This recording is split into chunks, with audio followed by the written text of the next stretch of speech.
what can TikTok actually do? So that first batch was just a hot mess of stuff that I was posting. And there was never here's a place to build my brand. It was a safe space to be myself where nobody's watching. Hello and welcome to Shopify Masters, your companion for starting and building a business. I'm your host, Adam Levinter. As entrepreneurs, we know you're balancing a lot. So how can you manage your time efficiently to become more successful? Maybe even grow your career and an online community simultaneously? Well, it's going to take a lot more than consistent creativity to get the results you're looking for. And if there's one executive who's mastering this balancing act, it's Tim Chisano. He's the VP of Content at Spectrum Reach, where he leads over 2,000 companies to achieve their marketing goals each year. On top of his day job, he runs his own popular TikTok page with more than 1 million followers. With his videos, Tim is changing the way people view the world and making their day-to-day lives easier. Tim, I'm excited to chat all about your marketing and brand building and to get some tips for those time management areas. Welcome to the show. Thank you. You started on TikTok in earnest, I want to say 4 years ago or so. And since then, you've amassed quite the following. 1 million plus followers, I think, at this point. What drove you to start building your brand there?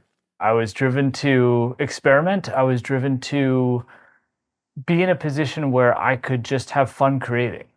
There was no intention behind it. And I think that that's one of the potential opportunities that people don't see across all generations is just how do you experiment a place and have zero expectations as to what's going to happen and then potentially be pleasantly surprised by what does happen, or just do it because you love it or because you're sitting on a wealth of information that you think would be beneficial to other people. So I got into it for a couple of different reasons. One, I was getting a little sick of Instagram at the time. Being a dude born in 1977, Instagram was one of the first apps I ever downloaded. I think I'm, within the first 4 months of it being alive, having my first post back in 2010 or whatever that was. And I loved Vine, but I didn't really put a lot of time or effort into it. I never looked at YouTube as a destination to make stuff for other people. It was always just, hey, let me use this for a link to send a friend this random video that I made for no good reason. Never looked at any of those platforms as like, hey, here's an audience opportunity. It was just a means to an end or just something for me to do for my own creative fun. So when TikTok came around, it was an opportunity to get away from Instagram just being where you go to put a picture of your family. It was like a progressive Facebook, for lack of a better description, at least at the time, and still is, I guess, arguably. Once I started to experiment, I had some friends and family that were like, what are you doing? Like, what kind of time are you putting into this? Like, are you having a nervous breakdown? I'm like, no, I just like making protein bar reviews in the peace and quiet of my office for 45 seconds, on any given day. And I was also struggling mightily with corporate culture at the time for just a slew of reasons that were specific to that moment in time in 2019 and where I was in my career and some of the things that I was dealing with. And having a safe space to go just to experiment creatively and be myself was an amazing opportunity. The second reason was my technical title is Vice President of Production Creative Services. For the 10 of the last 11 years, I was overseeing a team of 240, 270 at its max that were making small business commercials at scale. So my team is basically the reason why you would see Bob's Toyota on TV or that local restaurant show up in some sort of streaming service. And you're like, wow, how'd that local business get in there? My team makes those commercials and has done so for a super long time.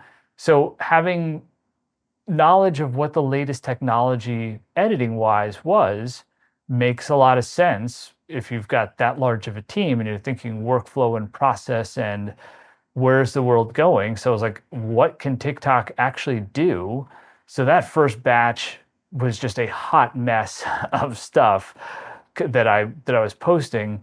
And there was never here's a place to build my brand. It was a safe space to be myself where nobody's watching. And this makes sense because from a technology perspective, like I should really know what's going on here. So you start with protein bars. Obviously, you've added a bunch of other sort of content areas to your personal brand on TikTok. There's the family time, there's the fitness, there's the New York skyline, there's all of these things. Are you being purposeful about the pillars of your content today? And what are those pillars? That's a great question. I am being as purposeful as I can be in regards to what's most helpful and with the feedback that I've gotten. The pillars would be family, work, the balance of the two, what in life is worth stopping and acknowledging, which I would argue is just about everything, but how do I weave that in a way that's not going to be like too much, like, okay, dude, enough with waxing poetic about the piece of garbage on the street kind of thing, but at the same time too, making sure that gets sprinkled in. I had originally put it into two buckets of the things, this is a true story, the things you put in your mouth and the things you do not put in your mouth. Things you put in your mouth are protein bars, sushi, beer, popcorn, and those were things that I could get very specific and intentional with in those conversations. Things you do not put in your mouth are sneakers, fashion, career advice, family perspective. And I was trying to break it up in those two because getting into it, I was like, I'm a hot mess. Everyone's like, oh, you get a niche, you get a niche, you get a niche. I'm like, this feels too weird. I'm already out of my element being here as a 42-year-old at the time. And how do you do that? So I try to be more intentional now. I've actually made this 40-page PowerPoint presentation for myself to basically lay out where am I struggling? I'm struggling because I don't create the pillars with enough intentionality and then get after them in specific and intentional ways. Because this is off the side of my desk, I'm just running and gunning all day, taking random clips the next morning at 5 a.m. What do I got? How do I tell this story? Is there something useful here? I'm trying to get smarter about it with those pillars between family, career, what in life is, worth it stopping to make sure you're enjoying. And then I would say the last pillar would be just things that have very specific purpose behind them. And that could be a running path that's worth using. That could be 3 tips for skincare. When you get over the uncomfort level of why does anybody care to hear these things from me? Who in the world wants to hear a 46-year-old dude's skincare routine? There's actually a pretty big audience for that, shockingly. The larger theme of people seeing me as a person who's making being an adult less scary, which is probably the most common piece of feedback that I have shockingly gotten over the past 4 years. How do I lean into that and be like, here's some stuff, seems like this might be helpful. I'll wait and hear from you as to whether or not it is, and then I'll use that as at least something to keep in the back of my head as I try to get better and better at planning. But I got so much stuff on my plate too that it's just go and make stuff and hope it is not terrible. I think there's the side of the audience and how the audience sees you and then how you see yourself and the ability to thread that needle. I was looking at your LinkedIn profile earlier today and you described yourself as, quote, an idiot savant in the social media world that has come to life through a raw, authentic content creation style that inspires 1 million followers to see their career and life differently every day for the better, which is kind of a great description, at least in my opinion, about what you do. Can you explain a little bit more about why you think your style connects with people? I think it's in the last answer a little bit and where I'm clumsy with things. It's been fascinating and really fun in New York City to have this be happening right now because of the conversations I get to have in the street. When you sit down in the subway and somebody next to you, you can see them. First, they might just immediately be like, hey, or I could see the look on their face as I'm sitting down and I'm like, this is so wild, especially at this age, like going through this phase of sorts where all of a sudden people recognize you. They might get excited. They might get emotional. I've had people break down in tears having a conversation with me. And I'll say things like, I don't know what I'm doing. Or if someone's very effusive in what they're putting on the table from a compliment perspective, I try to caveat or soften it just because it's in my temperament to try to like backtrack on something or be a bit shy or uncomfortable taking compliments. And I'll say, just for the record, I don't know what I'm really doing here, because for the most part, I think I know what I'm going to post later today, but I'm not 100% sure. And that's like a very consistent part of how I go day to day with all of this at the moment. And I'll have a lot of people that say, I know. And that's actually an amazing response to get when they're like, oh, we can tell. We can tell that you are literally just a dad and a guy that's got this job and you're doing this because you love to do it. And it's not perfect, but that's why they might have that reaction when they see me, because they will feel like they actually know me, which is amazing. And it actually felt really good. I just had my 19-year wedding anniversary, and Congrats. thank you, thank you. Something else I made up off the top of my head was, what do I do? What's my anniversary card in video form to my wife or to the public to acknowledge it on that day? And I stumbled all over the place with this, and then finally it came to I'm going to just take the photos that I have because I have no video from the wedding, 2005. People aren't recording with their cell phones yet. Didn't hire a videographer, just have still images.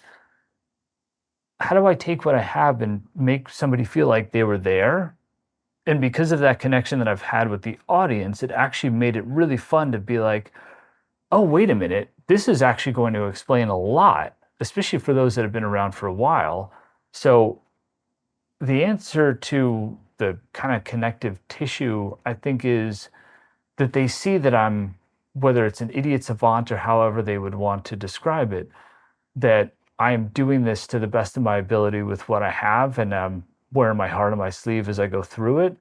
Yeah, and I think that's important. I was watching you on another podcast and you mentioned the reliability in you, the relatability, and the big one, trust, right? And you feel like these are kind of the core values that the market is warming up to. And I sort of feel like these are core values in general that the market is craving right now, given all the noise on social media. Does that resonate with you at all? Oh, 1,000%. It's almost sad that there's such a craving for it because it means that it's not out there in, in as big of numbers as it should be. So I feel like I kind of have to do the cringy stuff so that it's not like, oh, here comes another expert saying these things. It's like, I just want you to know me, trust me, know my background, know that at least a general high level understanding as to why I would be telling you this. And I think that general recipe, I think, can bode well for a lot of people, especially those that are trying to connect with broader communities, get them to buy into things, because you should trust a brand. Obviously, once you're going through the entire marketing funnel, so to speak, keeping in mind, like, the audience here and kind of like the general broader conversation that we're having. And if, as you're creating that awareness level, if you are intentional with the trust that goes into that, once you're kind of getting further down, and for me, the awareness is just, do you want to follow me or not? The consideration is, kind of getting into the more like, okay, was it worth having in the feed? For me, the conversion is true engagement. The conversion is showing up every day. The conversion is going into my Dropbox folder where I've got 25 whatever career advice documents that I've just put out there to answer longer questions that I can't answer in a 60-second, 90-second TikTok. But that trust is everything. I think if you don't have the trust, then you got squat. Hmm. I have a loaded question that's converging between what you just said around the idea of funnel building, right? So, as you continue to build on this personal brand of yours, do you have a monetization strategy in mind? And if so, do you feel like that's conflicting with the origin story of why you got started? I do have a monetization strategy in mind, and I don't think that it conflicts with the origin story because it comes around full circle. And here's what I mean by that. The strategy is getting smart about what the potential within all of this is, with trust having to be that foundational layer. So the monetization strategy right now is trying to figure out what are some reasonable places to invest my time based on the value that I can bring to the table that is going to bring a strong ROI back to me. Like the book, writing a book, got a book deal. That's, to me, that is not counter to anything that I did at the beginning or, getting into this. I love writing. I think I've got a lot of value to bring to the table for the very specific thing that will be teaching through the book, which is how to get addicted to appreciation.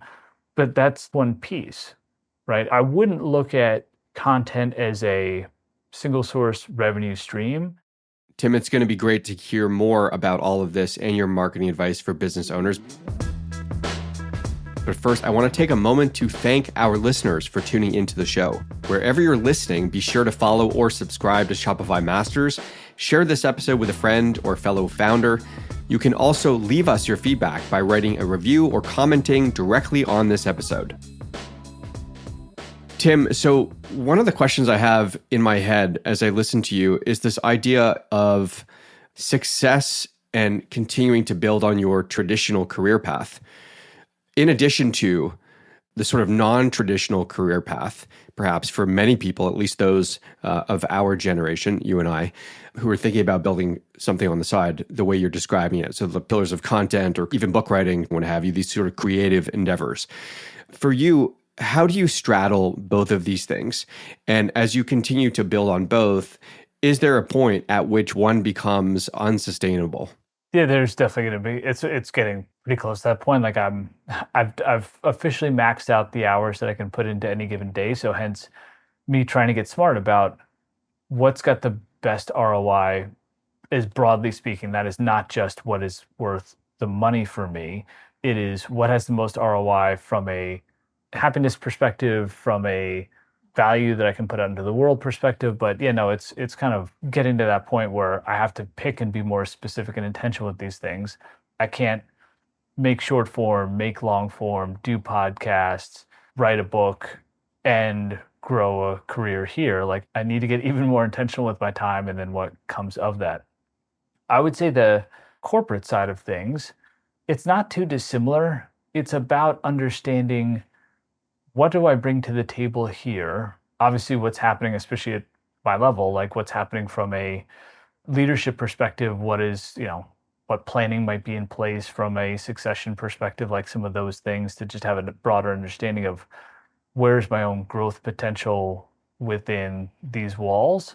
Big company, fully within my power to understand, not just within the specific department or even our side of the company, but holistically speaking, right? Being cognizant of, oh, wow, like what if that, GVP role opened in Colorado, would we move? Like all of those types of variables. So right now it's kind of a soundboard in front of me where there's different elements of career of like, okay, what's happening in my specific space, department overall, company overall, where's my skill set relative to the modern workforce in general?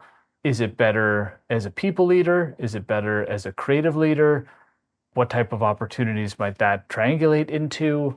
So I try to keep all of that in the back of my mind on a consistent basis, because to your point, like at some point, I'm going to turn 47 in September.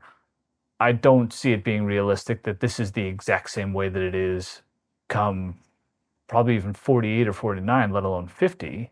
So how do I get really smart about what my options are?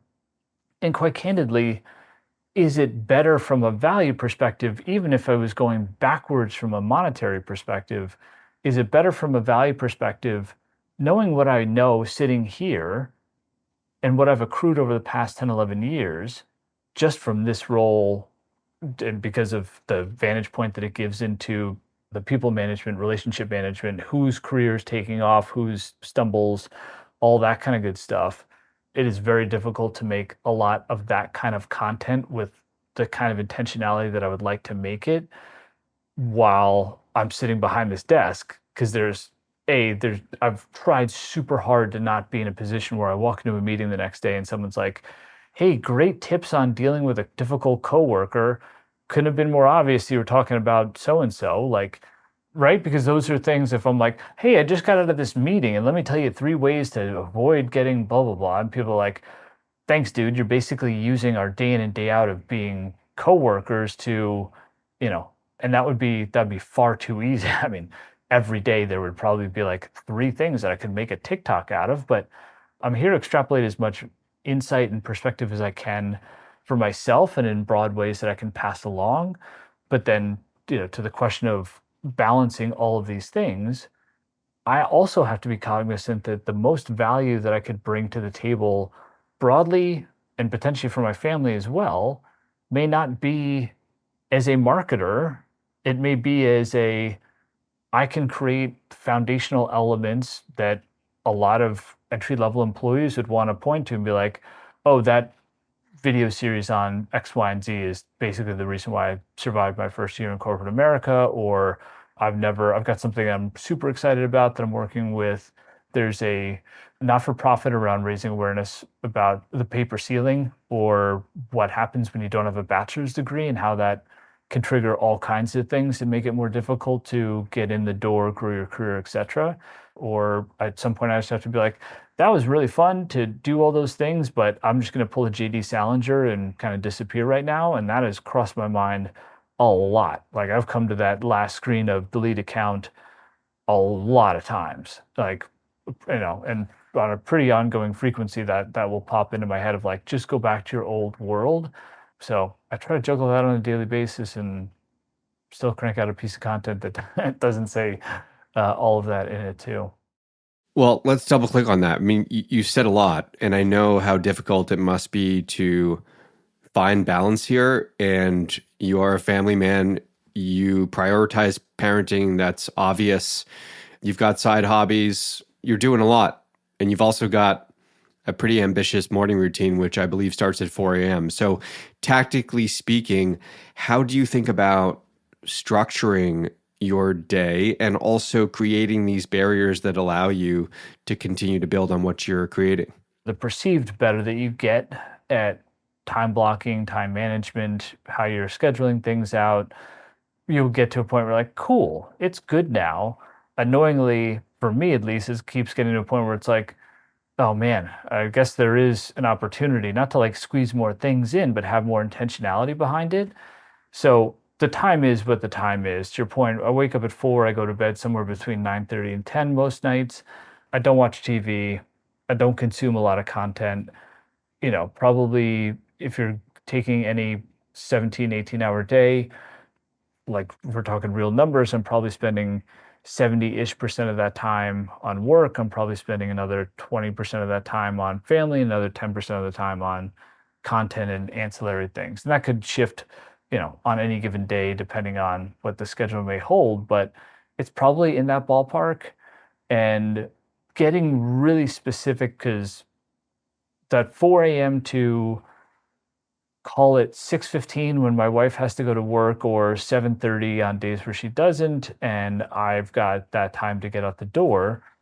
It's getting rigorous with not every morning it's going to be 15 minutes this, 20 minutes that, etc. But like Tuesdays are going to be the writing days. This is, what I'm going to shoot on Monday, and this is where I haven't gotten to yet. I've written it out. I know how this can help, but it's then about executing and not also being a dog with a squirrel. Because usually what happens is I'll just shoot things during the day, have no rhyme or reason for what I'm doing for the most part, and then sit there the next morning once I'm done with my work stuff, airdrop it into a timeline on iMovie, and then look at it and be like, I wonder where this should start and what I can say that's going to be helpful or useful or entertaining in some capacity. What needs to happen now is getting into this place where it's next Tuesday, I'm shooting this so that Wednesday morning I'm voicing that. And this could still just be my silly stuff with my phone, but at least parsing it out that way. So like that's where I need to get to make this more sustainable, at least short term.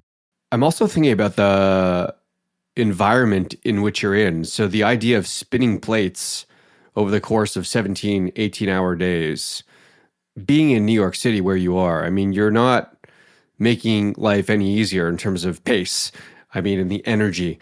And you sort of glossed over this earlier on in the conversation. You mentioned the idea of moving to Colorado. I don't know if you literally meant there was an opportunity out in Colorado, but as a parent, as a entrepreneur and senior executive building a career, how often do you think about the city you're in and the power of that place and how it impacts you? All day, every day. There is no, but that was just a random example out of my back pocket because we have offices in Colorado and that's where a lot of the headquarters are. But I'm consistently aware of the city for a multitude of reasons. It's extraordinarily grounding and humbling on a consistent basis.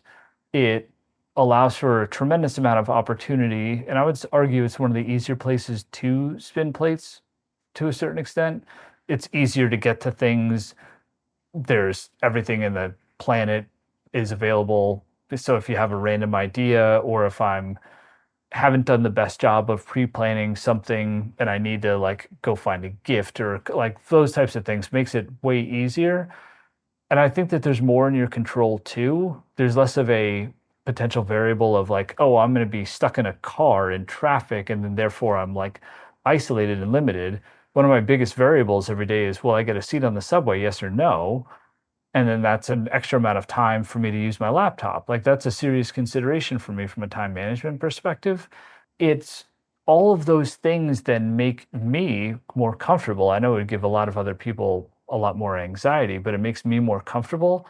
And honestly, too, like where I live, there's a methadone clinic that's not very far from us and uses the same subway stop. And it can be an interesting scene depending on like when you're going by.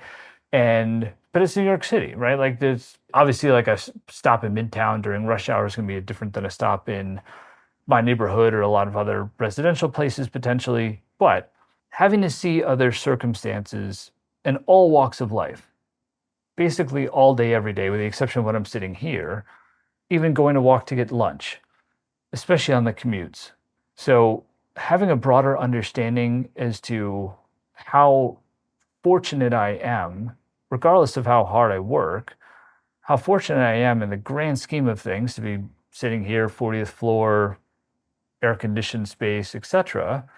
Because I don't know that I would do a better job with anyone else's circumstances. And so having that perspective in New York City while spinning the plates for me creates this almost like Zen element of cool, we're all existing here together. This is how I see the things around me and the people around me. I'm going to continue to run my ass off all over the city as often as I can because this is a window in time, both because of my age and health and like all kinds of things that are just like, yeah, go and do, like, see what's going to happen. If we're talking about spinning all the plates and you've got one wobbling and a stranger comes and helps you spin it, because that's happened a bunch when I'm like, especially if I feel like I'm in a general funk or if I feel like the content thing isn't going well. And I've been doing it for a long time to your, first question was like 4 years. And yeah, it'll be 5 years in August since I put my very first one up. And there's been times where I'm like, this is terrible. Let me just pull a JD Salinger and disappear. And then all of a sudden, like within a 2 block span, you get two strangers that are like, Tim, what's going on, man? I love your stuff. Thank you so much for doing those. And you're just like, oh my God, like, thank you. You have no idea. You think that this is the other way around, but like you have no idea how much you just saved my soul a little bit. You literally came along and I had a plate that was kind of teetering a little bit, and you just spun it. You just gave me another day. You just gave me another week. You gave me whatever additional energy. So New York City and the potential here, I would say, is a huge part, not only because of the backdrop and just what it means from a potential environment perspective relative to content making, but the energy and the people are 1000% a massive variable in helping me, even if it's reverberating through my feet in the sidewalk, spin all these things and keep doing all the things. That's so cool. And yeah, I mean, I'm a big fan of New York. It's where I go to charge myself up if I'm the proverbial iPhone in this equation and I feel like I'm operating at 70%. I need to get to 99. I'm going to New York. Okay, so I want to go back to your teens for a moment. You were making mixtapes at around 13. You grew up on MTV. You've said that the Nike Air Jordan 4s changed your life.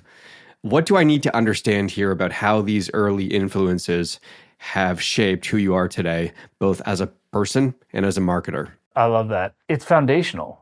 These things are foundational. The idea of even mixtapes, how do you entertain somebody over a longer period of time, but in smaller digestible chunks, potentially tell a story by the way that you're putting things together, whether it's general mood, it's something you're trying to tell somebody without telling them, a way to keep them invested in and keep them surprised too. I used to take the recorder and bring it next to the TV so I could catch movie clips or sound bites off a TV to like segue in between songs or to like punch something up.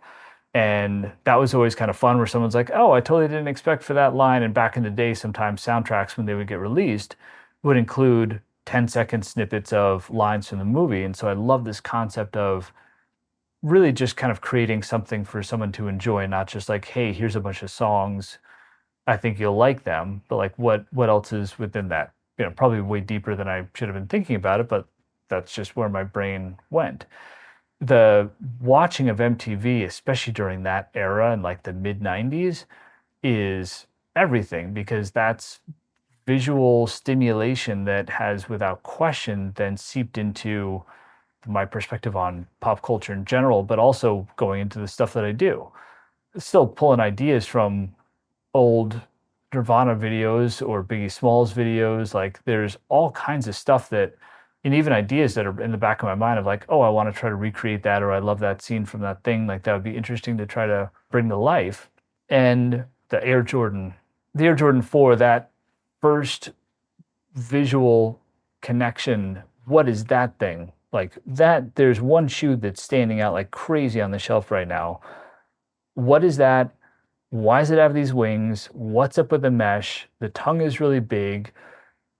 It's got some sort of like spray paint speckle on it. The tab on the back. I've got so many questions. I can see through the sole. Like I am just perplexed. I don't remember the one. I don't remember the two. I don't remember the three. But I will never forget seeing that on the shelf the first time and just being mesmerized as to why does this look the way that it does? Why is it so different from everything else on the shelf in my mind right now? And then the more I got into it, the more I got further sucked into it. That also had some very big pop culture moments with Spike Lee's Do the Right Thing.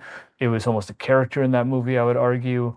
And that not only created a sense of love of shoes and sneakers, but intentionality, right? There was an answer to all of those questions. And it wasn't just like, hey, we thought like there's specificity that goes into all of these things. Why is the music video shot that way? Even why are the blank tapes that I'm getting from Maxell or wherever I was getting them from back in the day? When you open it up, why do they have the lines to write the songs on it this way versus that way? Like all that kind of stuff. So what you mentioned are some of the critical elements of my love of fashion, my love of aesthetics, intentionality behind things, started to open the door to why adults would think certain ways. And so putting that all together is kind of like a mind explosion to a certain extent. 100%. I really resonate with a lot of what you're saying. And to your point, I could nitpick at any one of these use cases. But what I realize is there is a tipping point where intention, aesthetics, and design come together and actually shift the culture permanently. Okay, Tim, just before we wrap up, I did want to ask you about your TikTok tech stack. What systems and tools are you using? What can you share with the audience about what technology looks like for you? Oh yeah, 1000%. It's my phone and it's iMovie and the same wireless lab that I have on my tie with a paperclip. Are you doing all the editing yourself? Yes. So everything there's a few YouTubes that I've started to use an editor on, but every short form piece that you've seen, unless I'm extrapolating it from somebody else's, a conversation like this where someone sent me like, hey, here's a clip, you can use it. But all my daily stuff is me, all shot on my phone. Love using cinematic, airdrop it to my laptop, use iMovie, which is kind of goofy because iMovie doesn't do 9:16 as a just native format to edit in. So I got to drop it in, rotate it to be 16:9. So I edit basically like with my head tilted to the side, put it together into 2-ish minutes, based on probably the 20 minutes or so of random clips I catch throughout the day. Come up with the narrative off the top of my head usually, and then do the voiceover through iMovie, export it, rotate it back, airdrop it back to my phone, and then I'll put the music in once I get into TikTok or Instagram. But the tech stack is an iPhone and one that's probably due to be upgraded, and an iMovie on my laptop. Awesome. Well, that's Tim Chisano, VP of Spectrum Content. Tim, amazing to have you here. Thanks so much for your time. Thank you. Thank you for having me. What a fun conversation. That's Tim Chisano, the VP of Content at Spectrum Reach. Thanks so much for tuning in to this episode of Shopify Masters. Our show is produced by Gogo Zoger and Megan Coyle. Our engineers are Miku Betlam and Matt Schwartz. Benjamin Gottlieb is our managing producer, and I'm your host, Adam Levinter. Come back every Tuesday and Thursday for a brand new episode of Shopify Masters. And if you're still listening, make sure to leave us some feedback on today's episode. We certainly appreciate it.